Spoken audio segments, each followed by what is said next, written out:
Beyond Vizcaya is a production of Vizcaya Museum and Gardens in association with our community partners.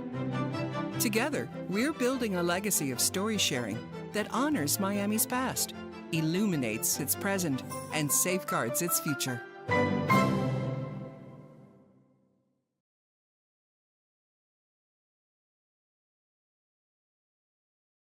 Welcome to Beyond Vizcaya, the show that features the people and places neighboring Vizcaya Museum and Gardens in Miami, Florida. I'm Jeff, and before we introduce today's guest, I'd like to encourage you to check out all of our content on LGBTQ plus history and experience at beyondvizcaya.org. While you're there, we'd love for you to sign up for our email list so we can share our freshest content with you. Today, we're turning the spotlight on one of our partners in content creation. Safe Schools South Florida champions the rights of LGBTQ plus youth, educators, and parents by creating safe environments through advocacy, education, and support. Today, joining us from Safe Schools is Scott Galvin, Executive Director, and Reverend Harold Marrero, Chief Operating Officer. In a moment, Scott and Harold will share more about their work with Safe Schools South Florida, and they'll share some personal stories from their own journeys. But first, we'd like to take you behind the scenes into the Safe Schools studio. Hi, my name is Reverend Harold Marrero, and I am the COO for Safe Schools South Florida. Hi, my name is Tiffany. I'm Director of Outreach and Programming for Safe Schools South Florida, as well as the TV host for Tiffany Explains It All. So Safe Schools has been around for over 30 years. We were started in 1991.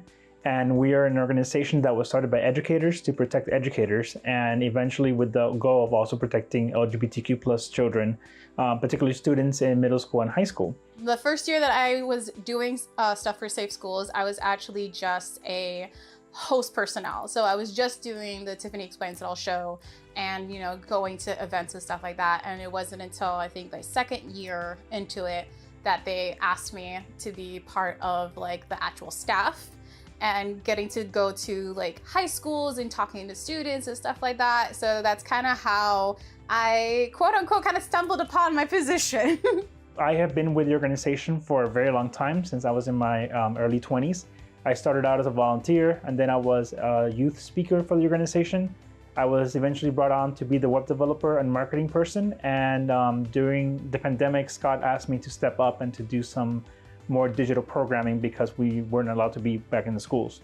That same strategy that we developed during COVID was what allowed us to switch gears fairly quickly and really pump up digital programming to deliver educational content to youth across not just South Florida, but across Florida. And because it is digital, it is now being consumed across the nation and in other parts of the world as well.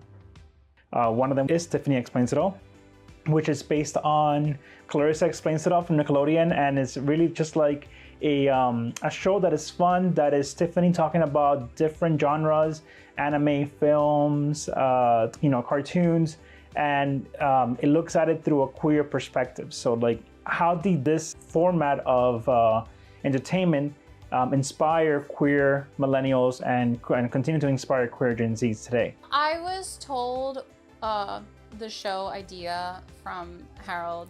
He was like, oh, it's a spinoff of Clarissa Explains It All, or kind of inspired by. So for me, in my mind, I was like, okay, so I really don't have to change much because technically my host personnel, it's just me. But if I were to describe it as putting the happy knob at max of just having to be oh my gosh, hi guys, being the best friend to the person that I'm talking to through the screen. And to me, I felt like that was the best way to talk about something that was more lighthearted, because most of the topics I talked about was about media stuff. And so I wanted it to be, fun in the sense that depending on the topic of the video that I would do, I would dress myself in a way that would basically mimic the things that I was talking about. Getting to do Tiffany Explains It All has just given me an opportunity to express my artistic self a lot more than I would normally. And it's just me being myself, basically. So it's been very difficult, but it's been a very fulfilling journey to see how Safe Schools has evolved and become something that is much larger than what we used to be. And that evolution, particularly leaning into technology, has allowed us to have a much broader reach than we ever had before. I mean, according to our statistical data, last year we reached over 500,000 people through our different platforms. And that's more than we've ever reached, even from the previous 29 years that we've been doing this. So it's been quite a journey this past 2 years. I think the biggest reward was this past summer when we did our Heroes Hangout and getting to create safe spaces for our queer youth, for high school and college students. We even had some preteens is there as well. We had so many different types of people from the spectrum as well.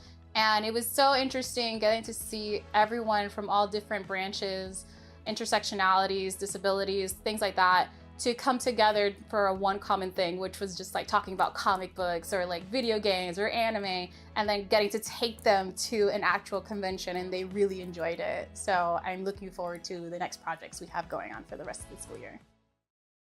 Welcome back. And thank you, Scott and Harold, for joining us today. Of course, I'm glad to be here. Glad to be here. It's fantastic. Harold, I'd like to start with you. Give us the broad strokes of what Safe Schools South Florida does.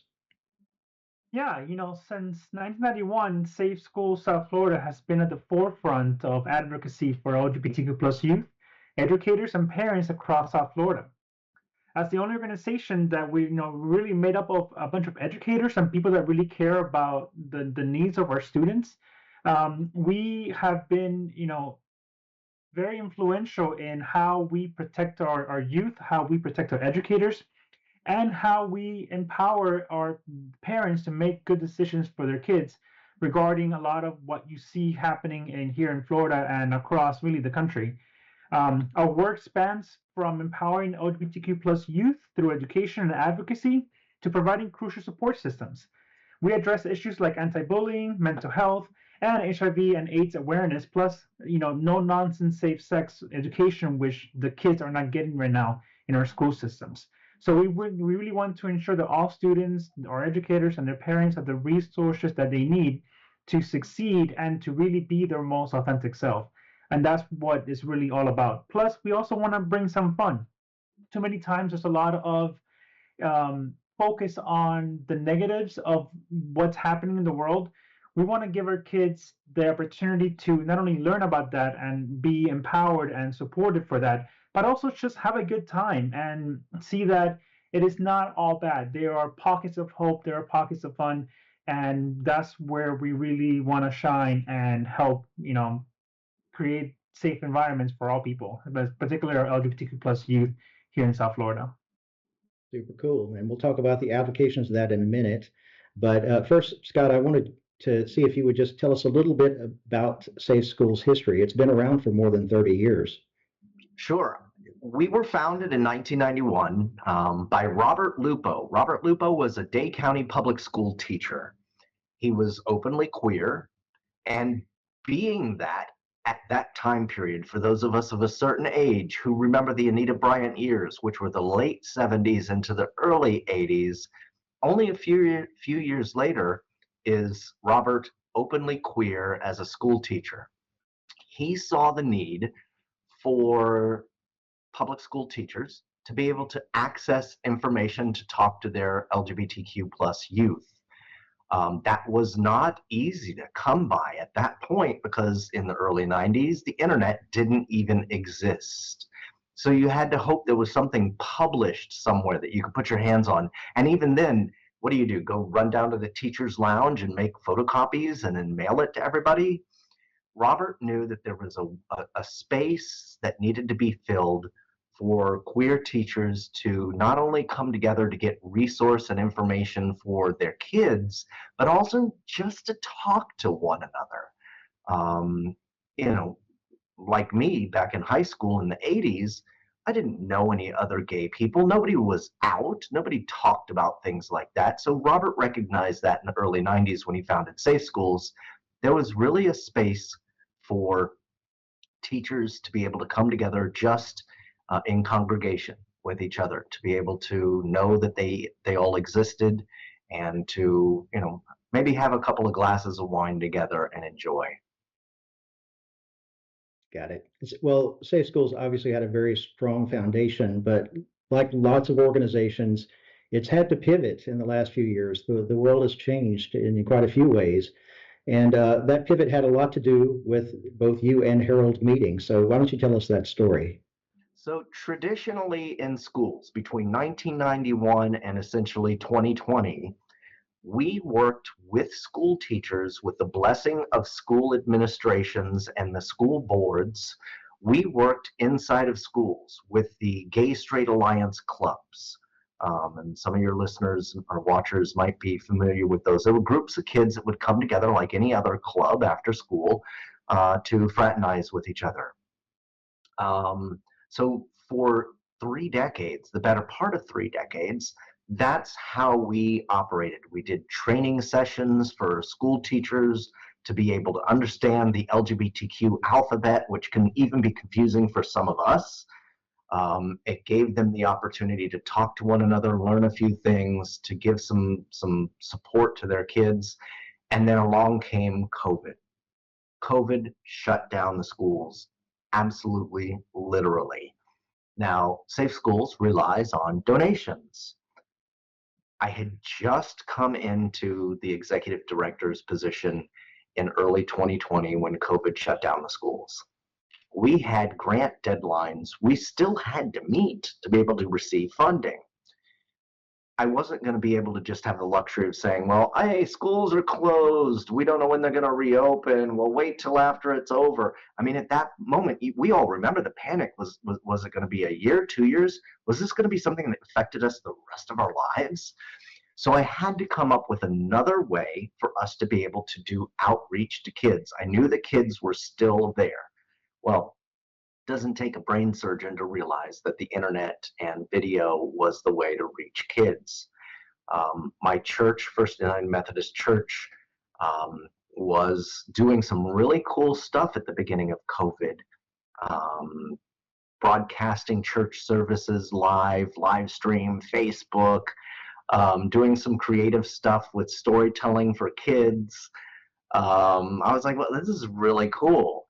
And just by dumb coincidence, when I asked the pastor of my church, Audrey Warren, how do I learn about what you're doing? That she said, well, we're using this guy named Harold Marrero. And Harold, I knew by name, even though we'd not met yet in person because of all that was happening with COVID, I knew by name was already on retainer with Safe Schools. Dumb chance, fate, coincidence, providence.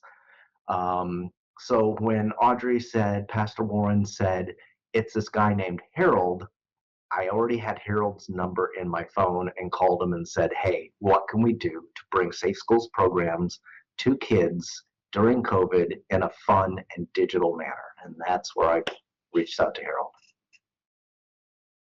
Yeah, Harold, yeah, go ahead. go ahead. Tell us your side of the story.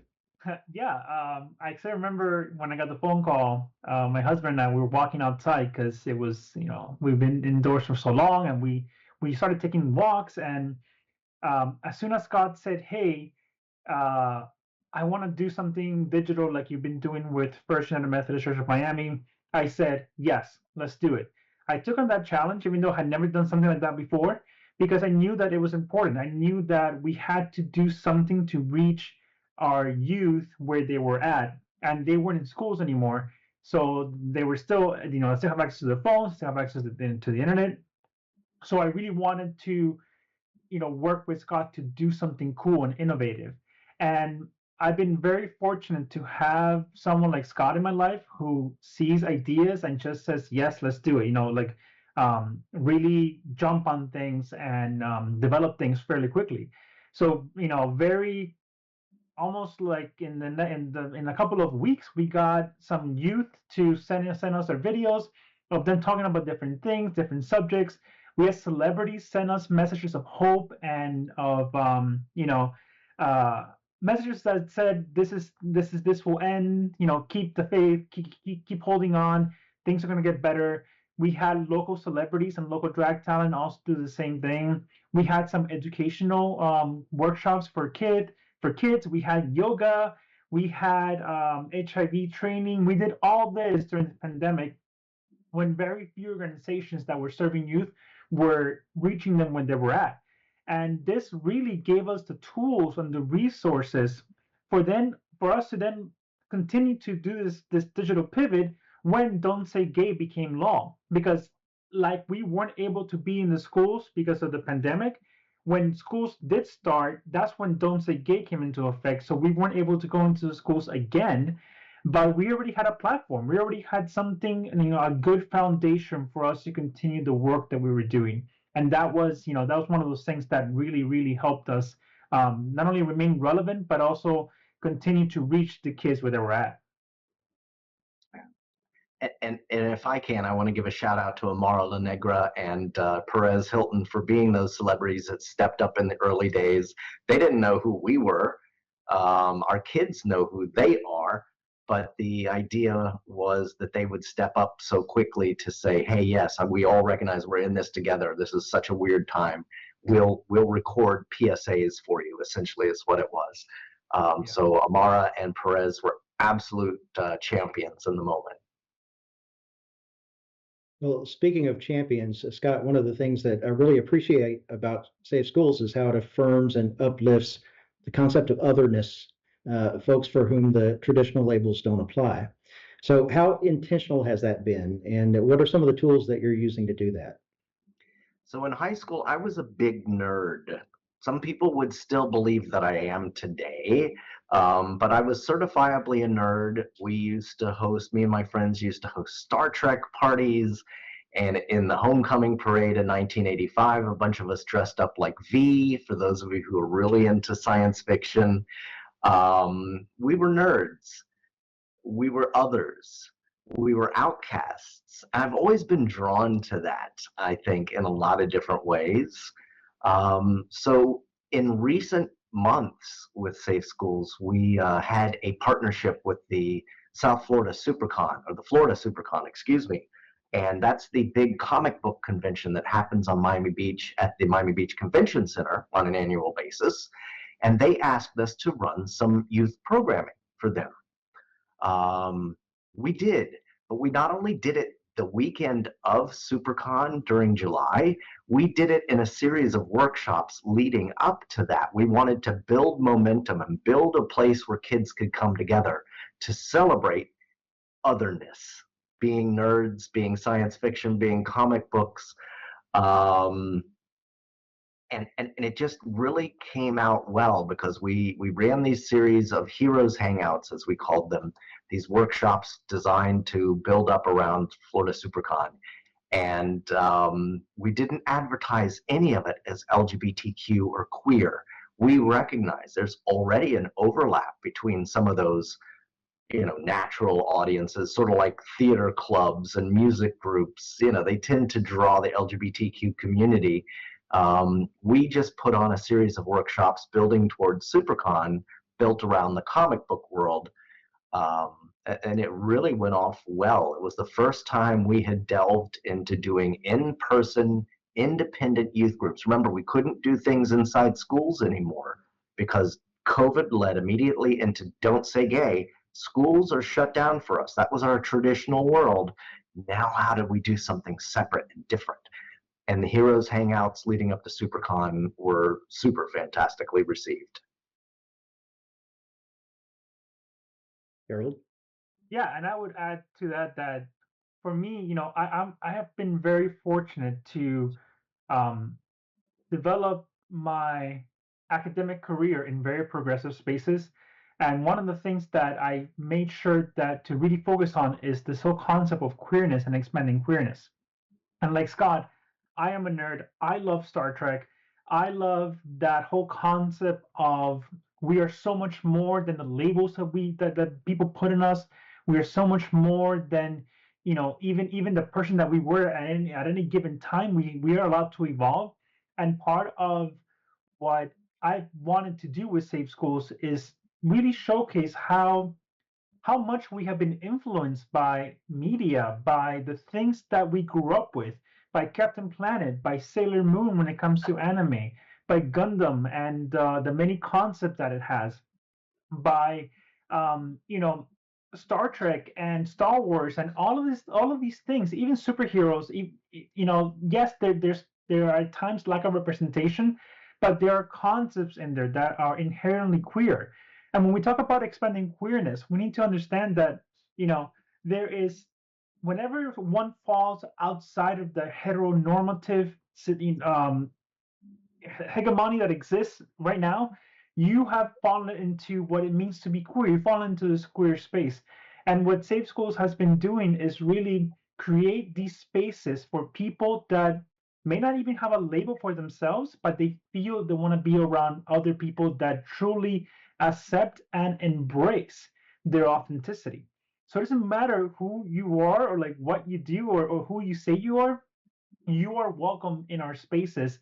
And I feel like youth today have evolved so quickly because our environment has really made it easy for them to evolve, and that's something that is been, you know, great, and something that Safe Schools has really helped do in the public schools, in that we, you know, we embrace them. We want to give them that safe space, and I think that's something that we have really done a great job at doing in the last couple of years since we started really ramping up our digital presence with Safe Schools. All right. Well, let's expand on that a little bit more and its application to you. I want you to think about your own journey and, you know, how do you identify with that concept of otherness, especially as you were growing up? Because Harold, you're a reverend, so just wondered how you came to reconcile your identity with your faith. Yeah, that is you know, that was a journey, and I will say from the beginning, I never felt that I was unloved or that I was sinful or doing something wrong. When I became aware of my own queerness and my own identity, I always felt that I was loved by this enormous force in the universe, and the ones that had a problem were the humans, were the people that were claiming to adhere to whatever laws they were, you know, adhering to, or whatever they wanted to choose to attack or to hate other people.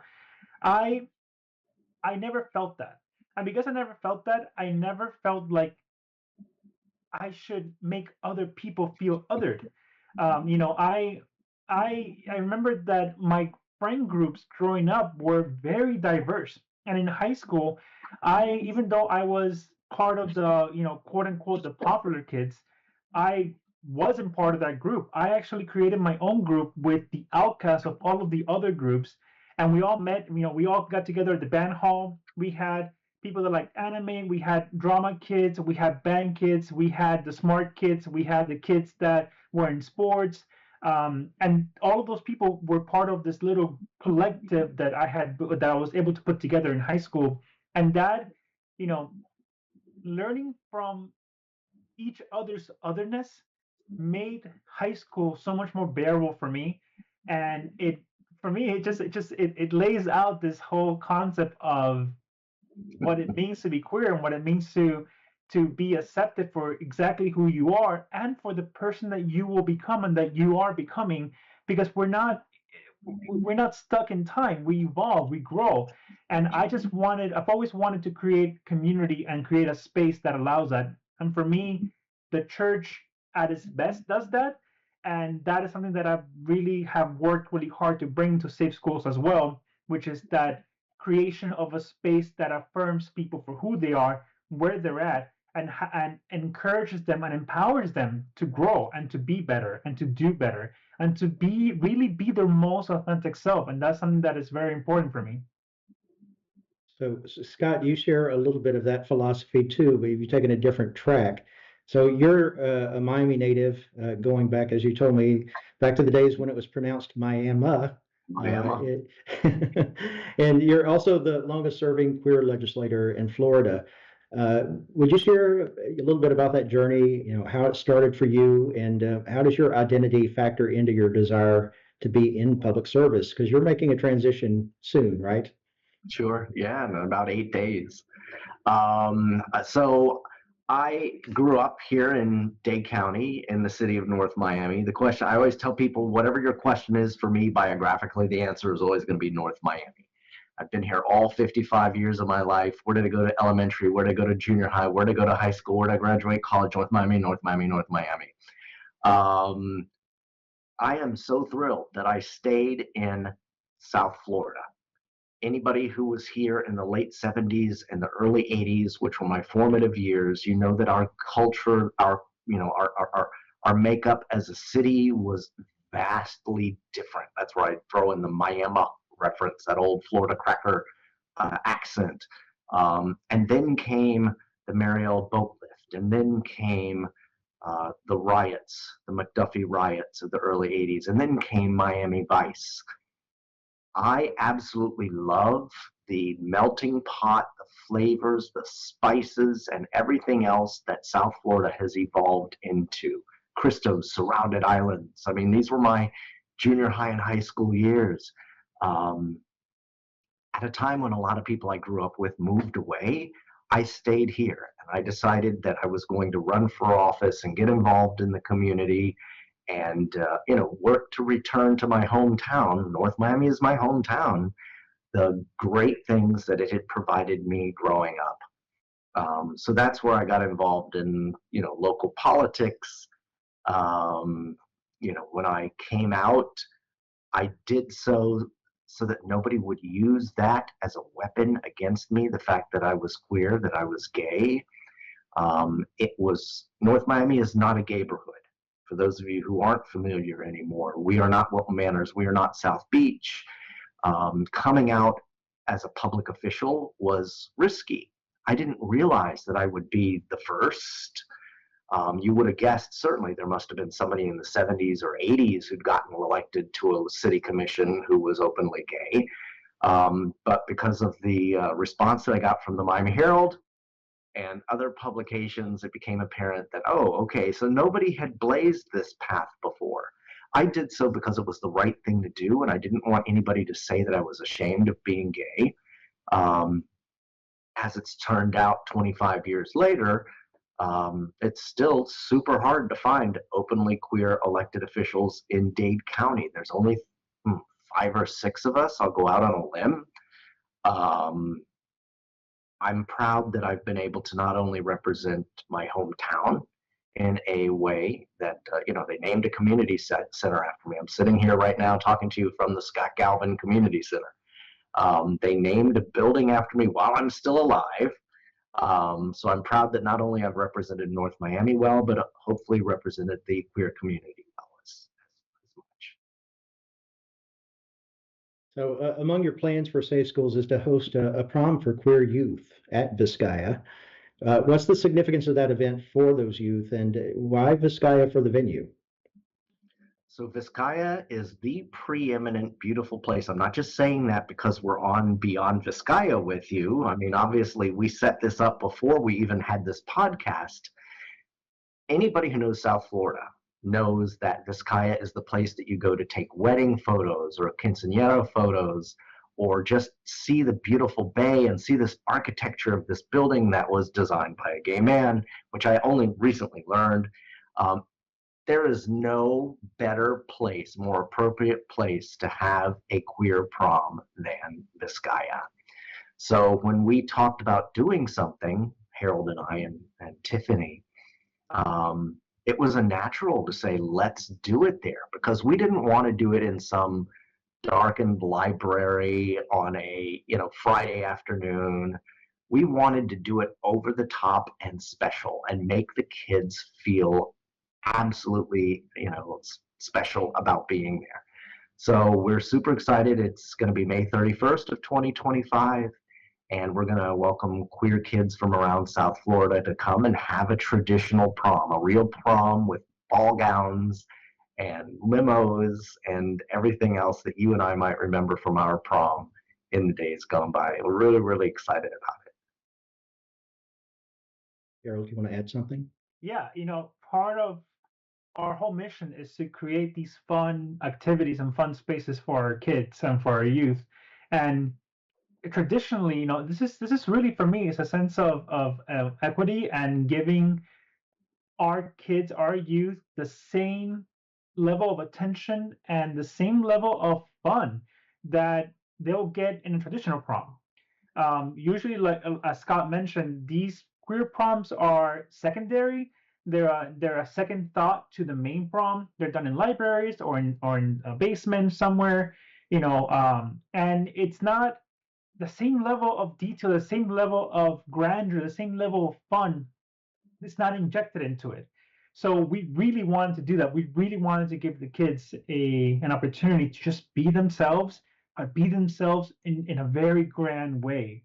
And what better place to do it than Vizcaya, an LGBTQ plus historic icon for Miami. And I feel that this is a perfect amalgamation of history and the present and really the future that we are creating all coming together in a way that is not only relevant but is very authentic for our youth. And I am just so proud and so happy to be part of an organization that is really doing that, that is really stepping out there, stepping out on the ledge and leading and saying, we want to provide a space for you that sees you, that cares about you, and that is there with you on this journey that for some is very scary. When you see what's coming out on television, when you see what comes out of certain spots in our country, when you see some of the narrative that is coming out of our own public schools and our own public school system, a lot of kids are scared. A lot of kids don't, they don't, they don't have this ability to project themselves into the future as maybe my generation had.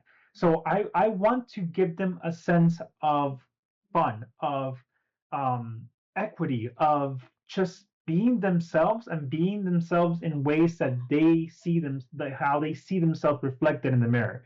And that to me is going to be is really is going to be an amazing thing, and we're so happy to do it with this guy.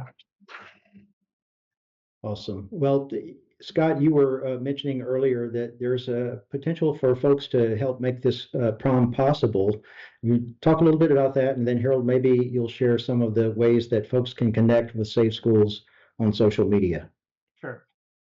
Yeah.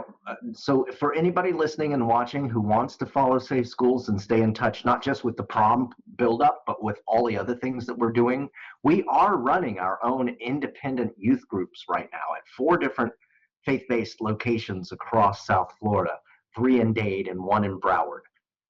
We enjoy a great partnership with Broward County School System. They're going to be working with us, very solidly this coming school year. But we couldn't wait for everybody on the school board side to come back in this direction. I know they say the pendulum swings, but we're mid-swing at this point. So we started our own independent youth group. So if you want to, learn more about what our youth groups are doing, you want to support us, please follow us on social media. We are on all platforms with the same handle. Good marketing. At Safe Schools 1991. That was the year we were founded. At Safe Schools 1991. We'll be posting sponsorship opportunities for the prom and for all of the things that we're doing. We do field trips and other, somebody's got to pay for the pizza for these kids to come and get together. There'll be a lot of opportunities for anybody out there who wants to support us and follow us at Safe Schools 1991. Yeah, and to add to that, we also have opportunities for people to donate and to give to us and to help us, empower and to, it's not just donating. We want people to invest in our youth, to invest in the programs that we're creating. Safe Schools is creating very innovative ways to connect with youth, not just in Florida or in South Florida, but across the nation and even across the globe because of our digital programs. So if you like what we're doing, if you haven't checked us out, check us out. Go to our website, safeschools1991.org or safeschoolsouthflorida.org. See what we're doing. Check us out. Read our blog. We have a very active blog full of resources. We have a lot of resources about safe sex and HIV and AIDS. We have a lot of historical resources. We have a whole line of produced videos that is all about queer history, and it's fun. It's fun and it's engaging, and they're short little videos. So if you want to share this with your friends, with your kids, with your family, do so. And if you want to check out our groups. Our Empower Q youth groups are a great opportunity for kids to come together because they're not just going to have fun. They're going to learn things. They're going to learn about, how to be a good leader, how to be a good digital citizenship, how to, maintain their own feelings when they're being challenged. These are all tools that we are investing in our youth for their future. So if you want to check us out, go to safeschools1991.org/groups, and you can see the Empower Q sign up there. And if you want to volunteer with us, we love volunteers. We need volunteers. Volunteers is what makes us work. And if you'd like to volunteer with us, that's easy. Go to safeschools1991.org/volunteer, and you can fill out your information there. We will, we reach out to you. We will send you an email and get you connected. And we promise we won't spam you. We only send out a couple of emails, and we send out one newsletter a month. So yeah, so just connect with us. It really is a cool thing that we're doing, and we can always use the help. We can always use the people. And if you like what we're doing, reach out. We're always willing to hear out new ideas and really produce really cool things. Well, Harold and Scott, it was a joy to visit with you today. Lots of good information. Thanks so much for being on the program. Thank Thank you, you. Jeff. Thank Proud you. to be here. Thank you, Jeff. So that's it for this Beyond Vizcaya Partner Spotlight. We'll be producing more of these in the future on beyondvizcaya.org, and we'll certainly put the links that Harold was talking about into our show notes for this broadcast as well. So we invite you to check out all of our other resources and contribute your own story there too. Until next time, I'm Jeff. Take care, everyone.